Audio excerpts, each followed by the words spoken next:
저는 지난 주간 노회에 참석하기 위해서 한국에 잠깐 다녀왔습니다. 여러분들께서 기도해 주시고 함께 해 주신 덕분에 잘 다녀올 수 있었습니다. 이제 노회에서 일정을 마치고요. 마지막 날에는요. 인천에 있는 본가에 들렀습니다.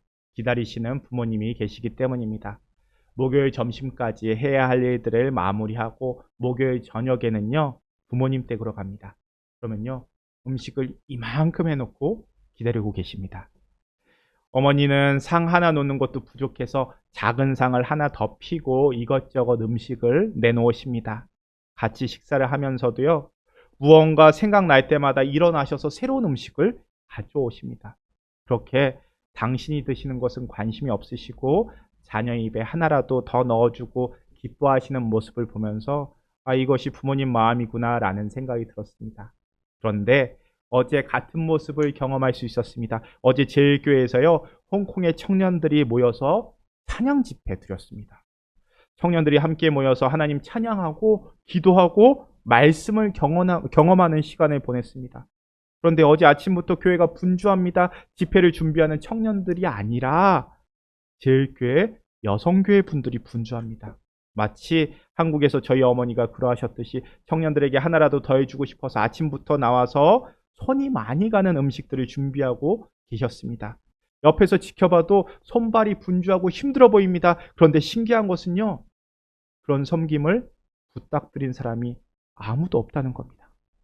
집회를 준비하는 교역자도 그리고 청년들도요, 그런 부탁 드리지 않았는데도 제일교회에 청년이 모인다는 말을 듣고 선뜻 청년들 먹을 음식을 준비합니다. 그리고 그 일을 섬기는 여성교회 한 분 한 분의 표정에서 이분들이 일하시는 게 아니라 정말 기쁨으로 사랑 나눠주고 계시는구나라는 것 확인할 수 있었습니다. 어제요, 제일교회에서 멈추었던 지역사회를 위한 섬김도요, 다시 한 발짝 뛸 수 있었습니다. 그런데 이 모습을요, 옆에서 지켜보니 참 모순적으로 보입니다.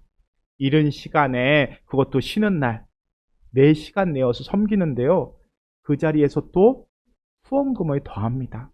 내 시간과 내 손과 내 발을 내주면서 섬기는데 거기에 내 주머니까지 내어주며 섬깁니다.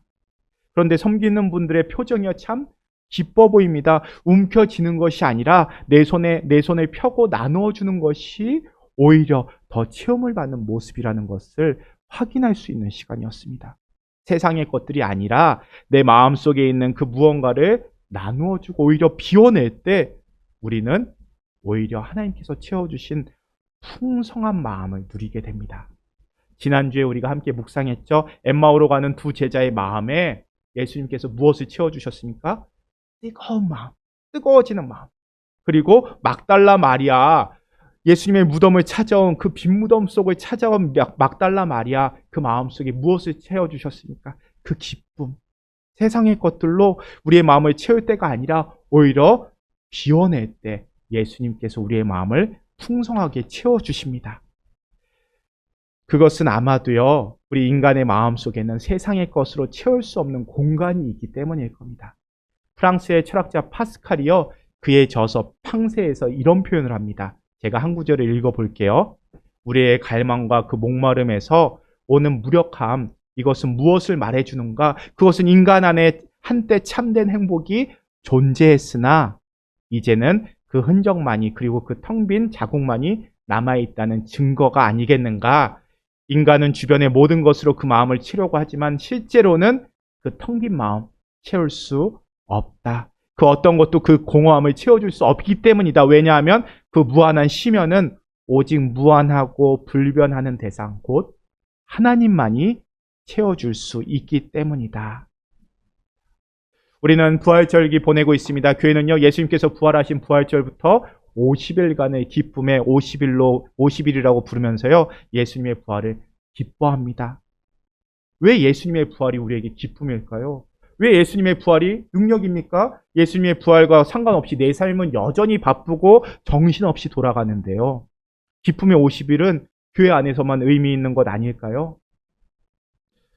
예수님의 부활이 내 삶 가운데 능력이 되고 기쁨이 되기 위해서는요, 우리는 먼저 나를 찾아오시는 예수님 만날 수 있어야 합니다.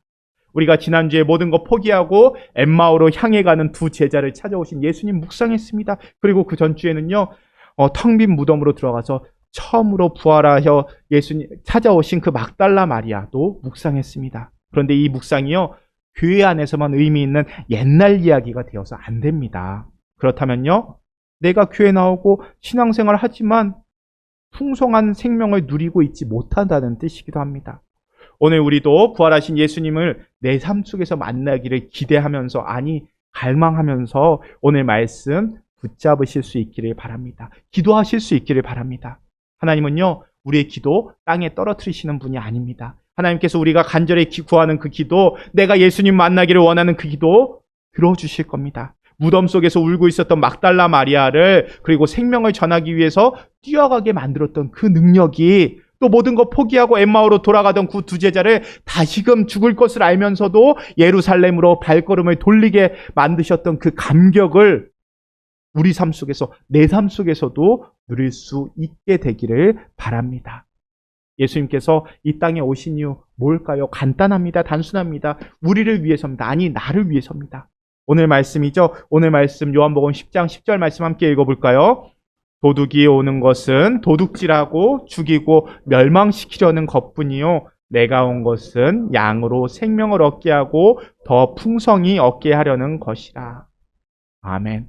예수님께서 이 땅에 오신 이유 분명하게 선포하십니다. 예수님께서 이 땅에 오신 이유는요, 우리에게 그저 죽어서 천국 가는 티켓 한 장 달랑 쥐어주기 위해서 오신 거 아닙니다. 이 험한 세상에서 겨우겨우 목숨만 연명하다가 천국 오라고, 천국이 세상보다 더 중요하다고, 그러기 위해서 우리에게 부활의 능력 보여주신 것 아닙니다. 예수님은요, 우리에게 생명을 주실 뿐만 아니라 그 생명이 차고 넘치는 풍성한 삶을 주시기 위해서 하늘 보좌 버리시고 이 땅에 오셨습니다. 그리고 부활의 능력까지 보여주셨습니다. 그러니까 내가 예수님과 동행하며 살아가고 있는가, 주일 예배가 나와야만 하는 자리가 아니라 기쁨으로 나오는 자리인가 확인하기 위해서는요, 내 삶이 지금 풍성한 삶을 살아가고 있는가 먼저 확인해야 한다는 뜻입니다. 그런 의미에서 오늘은 풍성한 삶이란 무엇인가를 말씀을 통해서 묵상하고자 합니다. 오늘 말씀을 통해서 세 가지 붙잡을 수 있었으면 좋겠습니다. 먼저는요, 오늘 말씀에서 우리가 붙잡아야 할 것은요, 풍성한 삶의 시작은 결핍이 해결되는 것에서 오는 게 아니라 목자와의 관계, 하나님과의 관계에서 시작된다는 것을 기억하셨으면 좋겠습니다. 구약의 말씀 시편 23편 1절 말씀 함께 읽겠습니다. 여호와는 나의 목자시니 내게 부족함이 없으리로다. 아멘. 자, 시편의 기자가요, 부족함이 없다는 것을 고백합니다. 그런데요, 부족함이 없다는 것은요, 무언가 채워졌다는 뜻 아닐까요? 그러니까 내게 부족함이 없기 위해서는 여호와께서 나를 채워주시고, 여호와께서 내게 물질을 덮어주시고 많은 것들을 나에게 허락하셨으니 제게 부족함이 없습니다 라고 고백하는 것이 더 맞을 것 같습니다. 그런데 오늘 시편에서는요, 왜 부족함이 없다고 고백합니까? 여호와가 나의 목자시니, 목자기 때문에 부족함이 없다라고 고백합니다. 그러니까 풍성한 삶의 시작은요, 결핍이 해결되는 것에서 오는 게 아니라 관계에서 온다는 것을 보여주는 간증입니다. 자, 시편 23편 우리에게 익숙하죠. 다윗이 쓴 시입니다. 많은 사람들이요, 다윗을 부러워했습니다. 그도 그럴 것이, 다윗은 왕이었죠. 누구보다 풍요로운 삶을 살았습니다. 좋은 옷 입고요, 맛있는 음식 먹으면서 이 찬양 불렀구나 라고 생각합니다. 그런데 시편 23편은요, 다윗의 인생에서 가장 혹독한 시련기, 그 가운데서도 자신의 아들 압살롬이 반역을 해서 그 반역을 피해서 맨발로 광야를 도망치던 그 캄캄한 밤에 지어졌을 것이라고 추측합니다. 가장 믿었던 아들에게 배신을 당했습니다. 언제 죽을지 모르는 도망자 신세가 되어버린 겁니다. 가진 거 다 잃어버렸고요, 내일 내가 살아있을지도 장담하지 못하는 상황입니다. 그런데 그때 다윗의 입술에서 터져나온 고백이 뭡니까? 내게 부족함이 없으리로다 고백한 겁니다. 어떻게 이런 고백이 가능하겠습니까? 모든 것 잃어버리고 도망가고 있는 상황 아닙니까? 그러니 내게 부족함이 없으리로다라는 고백이 적어도 많은 것을 가졌기 때문에 할 수 있는 고백은 아닌 것 같습니다. 다윗이 이렇게 고백할 수 있었던 것은요, 철저하게 다윗과 관계를 맺고 있는 하나님 때문입니다. 여호와께서 나의 목자가 되시기 때문입니다. 자, 우리는요, 양이라는 동물 알고 있습니다. 양은요, 동물 중에서도요, 가장 연약하고 미련한 동물입니다. 사냥할 수 있는 날카로운 이빨이나 발톱이 있는 것도 아니고요, 사슴처럼 다리가 빨라서 빨리 도망칠 수 있는 것도 아닙니다. 게다가 지독한 근시라서 바로 앞에 낭떠러지도 보지 못합니다. 또 털은 얼마나 무거운데요. 무거워서 가시덤불에 잘 걸리고요. 양은 한번 뒤집어지면 자기 혼자의 힘으로 일어나지 못한다고 합니다. 그래서 발버둥 치다가 맹수의 밥이 되거나 자기를 공격하는 다른 동물이 없어도 일어날 수 없어서 그 자리에서 죽는 동물이 양입니다. 어쩌면 이것이 성경이 묘사하고 있는 우리들의 적나라한 실존일지도 모르겠습니다. 우리는요, 스스로 똑똑한 척, 강한 척 하며 살아가지만 실상은 한 치 앞의 미래도 알지 못해서 불안해합니다. 작은 경제적인 위기 하나에도 쉽게 뒤집혀서 버둥거리는 연약한 양과 같은 존재입니다. 그런 양에게 가장 큰 축복, 가장 완벽한 풍요가 무엇이겠습니까? 눈앞에 넓이 펼쳐진 푸른 풀밭일까요? 아니면 시원한 시냇 물가일까요? 아닙니다. 양은요, 스스로 그 풀밭을 찾아낼 능력도 없고요, 맹수로부터 내 물가 지켜낼 수 있는 힘도 없습니다. 양에게 있어 유일한 생존의 조건이자 완벽한 풍요는요, 능력이 있고 날 사랑하는 목자가 내 곁에 있느냐 없느냐 하는 겁니다. 다윗이 이것을 알고 있었습니다. 그렇기 때문에 비록 내가 지금 내 처지가 광야 한복판에서 쫓기는 신세라 할지라도 천지를 창조하신 여호와 하나님께서 나를 눈동자처럼 아끼고 사랑하시는 그분이 나의 목자가 되셔서 나와 함께 계시니 나는 어떤 것도 부족하지 않습니다라는 위대한 신앙의 고백인 겁니다.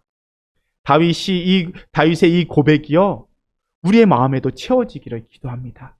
내가 부족함이 없기 위해서 하나님께서 내려주시는 만나와 메추라기, 그 구하는 어리석음이 아니라 그 만나를 내려주시는 누구인지를 바라볼 수 있고, 그 만나를 내려주시는 하나님의 마음이 어떤 마음인가를 우리가 경험하게 될 때 풍성한 삶은요, 채워짐이 아니라 관계구나 라는 것을 우리가 인정할 수 있게 됩니다.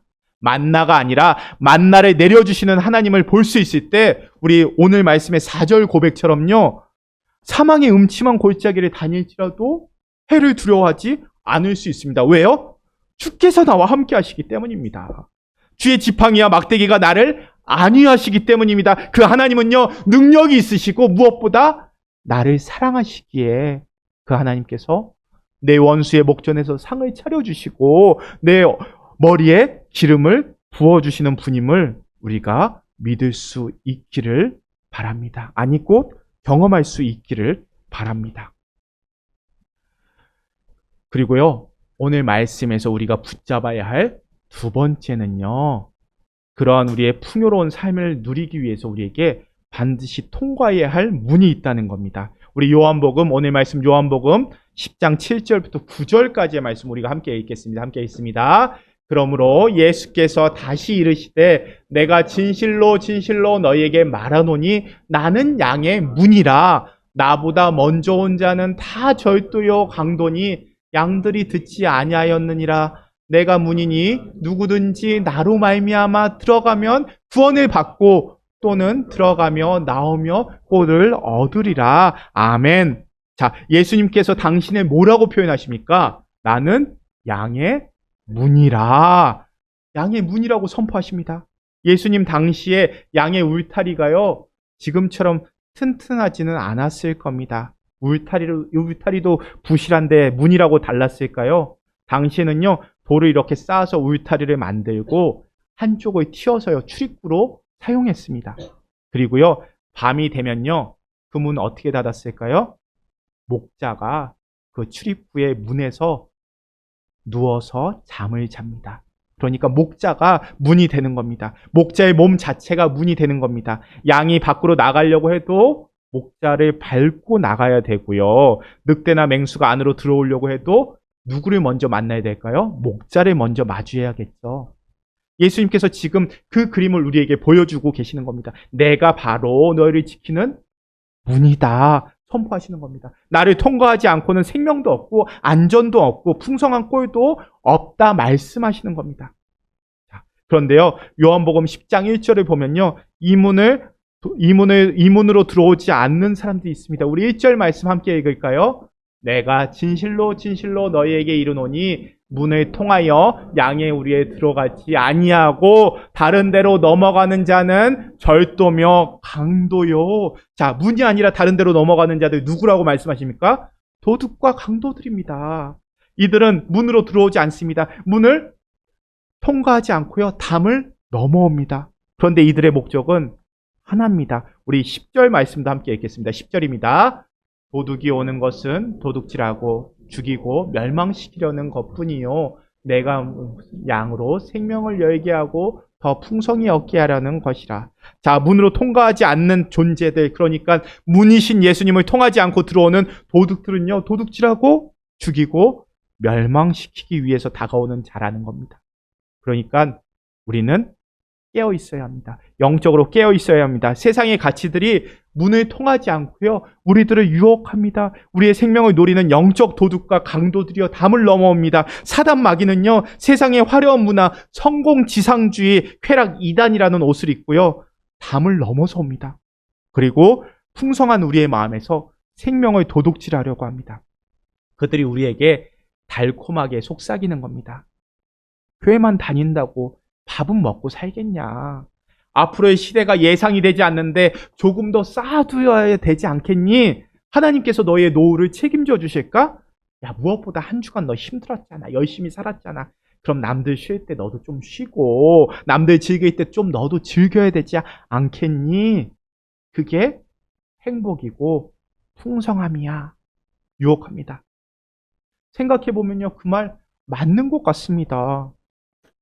그래서 예배의 자리를 피할 수 있는 핑계거리를 만듭니다. 이때는 무슨 일이 있어서, 이때는 손님이 와서, 이때는 한국에 들어와야 되니까. 그렇게 주일이 무너지고요, 기도의 자리를 떠나 세상이 이야기하는 삶의 모습으로 담을 넘어갑니다. 그런데 우리 알지 않습니까? 다녀와 봤지 않습니까? 그렇게 세상이 이야기하는 삶의 모습의 마지막은 무엇입니까? 공허합니다. 무언가 손에 쥐고 있어도 마음이 허합니다. 영혼의 도둑질을 당했다는 겁니다. 감사가 사라지고요, 기쁨이 메마르고, 무엇보다 가족이 행복하지 않고 결국 영적으로 죽어가고 메말라가는 절망의 늪에 빠지게 됩니다. 우리가 풍성한 삶을 누리기 위해서 먼저 생명이 있어야 합니다. 이미 죽은 사람에게 세상에서 맛있는 산해진미 차려주고 명품 옷 입혀준들 무슨 소용이 있겠습니까? 생명이 없으면 모든 것이 무의미합니다. 죄와 허물로 죽었던 우리의 영혼, 죽음으로 걸어가던 우리를 살리기 위해서 예수님이 하신 것이 바로 십자가 사건입니다. 십자가에서 나의 죄를 위해서 죽으시고 하나님께 나아가는 생명의 문을 열어주신 사건이 바로 예수님의 부활 사건입니다. 우리 계속해서요, 앞절인 9절 말씀도 함께 읽을까요? 9절입니다.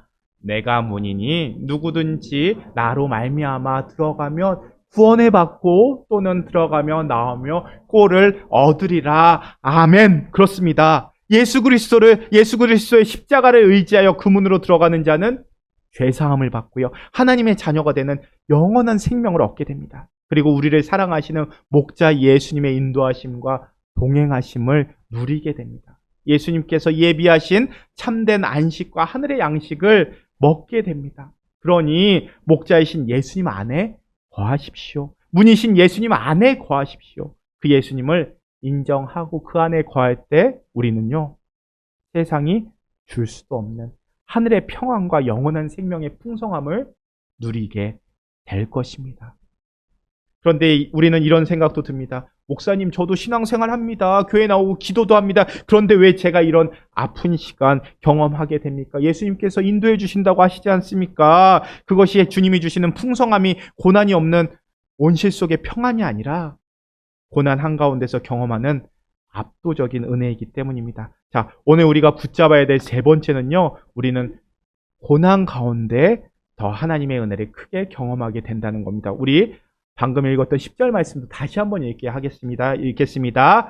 도둑이 오는 것은 도둑질하고 죽이고 멸망시키려는 것뿐이요, 내가 온 것은 양으로 생명을 얻게 하고 더 풍성히 얻게 하려는 것이라.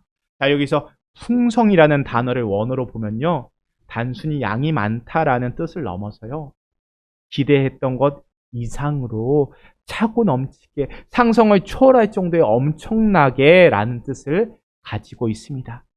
주님이 우리에게 주시고자 하는 은혜는요, 겨우 숨만 쉬고 살아갈 정도의 인공호흡기 같은 은혜가 아닙니다. 차고 넘쳐서 내 영혼에 완전히 적시고도 남을 정도로 흘러넘치는 은혜입니다. 그런데 그 풍성한 은혜 우리가 언제 체험하게 됩니까? 하나님의 은혜는 언제나 우리와 함께합니다. 하지만 우리가 이 은혜를 누릴 때는요, 역설적이게도 평탄한 삶의 때가 아니라 인생의 가장 어두운 터널을 지날 때입니다. 우리 구약의 말씀 시편 말씀 다시 한번 볼까요? 23편 4절 5절 말씀 함께 읽겠습니다. 4절 말씀을 함께 읽겠습니다. 내가 사망의 음침한 골짜기로 다닐지라도 해를 두려워하지 않을 것은 주께서 나와 함께 하심이라. 주의 지팡이와 막대기가 나를 안위하시나이다. 자, 양들을 풀밭으로 인도하기 위해서요, 목자는 때로는 깎아지는 절벽 사이 햇빛조차 들지 않는 사망의 음침한 골짜기로 양떼를 몰고 가야 할 때도 있습니다. 골짜기에는 맹수들이 숨어 있고요, 독사들이 우글거립니다. 우리 인생에서도 이런 음침한 사망의 골짜기가 찾아옵니다. 갑작스럽게 암송고를 받게 되고요, 믿고 있던 사람이 배신하고요, 사업이 실패합니다. 거기에 자녀들의 엇나감이 눈에 보입니다. 이렇게 눈앞에 캄캄하고 숨쉬기조차 힘든 두려움의 골짜기에 서야 될 때가 있습니다. 세상 사람들은 이 골짜기를 만나면요, 내 인생 끝났다라고 절망하고 무너집니다. 그러나 선한 목자를 둔 양은요, 다릅니다. 양이라고 예수님 붙잡는다고 왜 두렵지 않겠습니까? 골짜기가 무섭지 않아서가 아닙니다. 칠흑 같은 어둠 속에서도 내 곁을 지키시며 걸으시는 목자의 발자국 소리가 그래도 들리기 때문입니다. 목자의 든든한 지팡이가 맹수를 내리치고 구부러진 막대기가 벼랑 끝에 선 나를 건져 올리는 경험을 했기 때문입니다. 우리는 어쩌면 양 같아서 고난의 골짜기에 이를 때 비로소 머리로만 알던 하나님을 가슴으로, 피부로 경험하게 됩니다.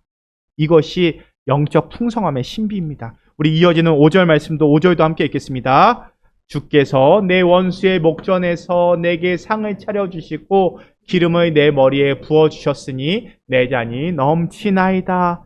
자, 지금 이 찬양 부르는 다윗의 상황이 어떠했겠습니까? 안전한 왕궁 아닙니다. 돌아보면요, 적 아니었습니다.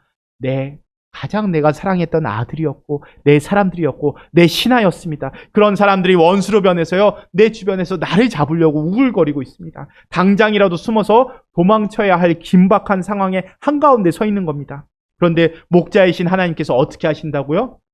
적들이 뻔히 쳐다보는 그 한가운데서요, 나를 앉히시고 상을 차려주십니다. 잔치상을 차려주십니다. 쫓기며 상처난 양의 머리에 향기로운 치유의 능력이 있는 값비싼 기름을 아낌없이 부어주십니다. 이 모습은요, 원수를 향해서 하나님께서 선포하시는 겁니다. 이 양은 내가 목숨 걸고 지키는 양이다. 누구라도 털끝 하나 건드리면 내버려두지 않겠다. 선포하시는 겁니다.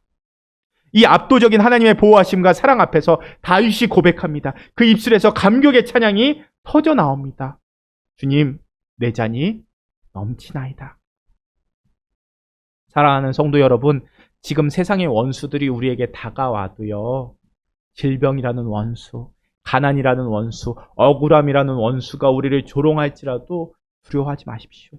우리의 선한 목자이신 주님은요, 고난을 피해서 우리를 도망치게 만드시는 분이 아니라 고난의 한가운데서 원수들이 보는 앞에서 우리를 높이시고 상을 베푸시는 분입니다. 그런 하나님 안에 거하심으로써 생명의 풍성함을 누리실 수 있기를 바랍니다. 성령의 기름 부으심으로 우리 상처난 마음이 회복되기를 바랍니다.